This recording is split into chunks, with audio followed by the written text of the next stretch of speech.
Venezuela is home to the world's largest proven oil reserves. The new round of U.S. sanctions imposed on Monday is a punch to the country's lifeline. Last year, Venezuela sold more than 500,000 oil barrels to the United States each day. U.S. refiners are among the few that pay cash for Venezuela's oil. But the new sanctions against PDVSA, Venezuela's state oil company, mean that cash will likely dry up. The U.S. can continue to purchase Venezuelan oil, but the payments must be held in an account that cannot be accessed by Maduro's government. PDVSA has long been a vehicle for embezzlement, for corruption, for Venezuelan officials and businessmen. Today's designation of PDVSA will help prevent further diversion of Venezuela's assets by Maduro and will preserve these assets for the people of Venezuela where they belong. After the sanctions were announced, President Maduro accused the U.S. government of stealing Citgo, the PDVSA refinery in the U.S.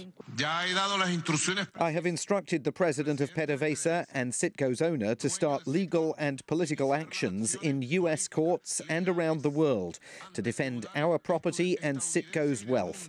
The U.S. says the sanctions have nothing to do with stealing wealth. They are about forcing Maduro from office in order to bring democracy back to Venezuela. The U.S. says it will lift the sanctions once Maduro's government hands control over to opposition leader Juan Guaido, who would use them to help establish a new government. With these new sanctions, Venezuela won't receive most of the money it used to obtain from selling oil barrels. Therefore, there's going to be a lack of dollars necessary to buy and import all goods here in Venezuela, leaving this country in a desperate situation. Millions of people have been coping with hyperinflation and shortages of basic food and medicine since Maduro became president after the death of Hugo Chavez in 2013. Many hope that political change will bring economic relief. Now you can see them going out onto the streets just to survive.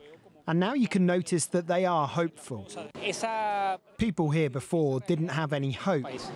Venezuela's opposition has called for a show of support, with tens of thousands of people planning to take to the streets this week to demand a stop to the economic freefall and a new beginning. Juan Lamas, CGTN, Caracas.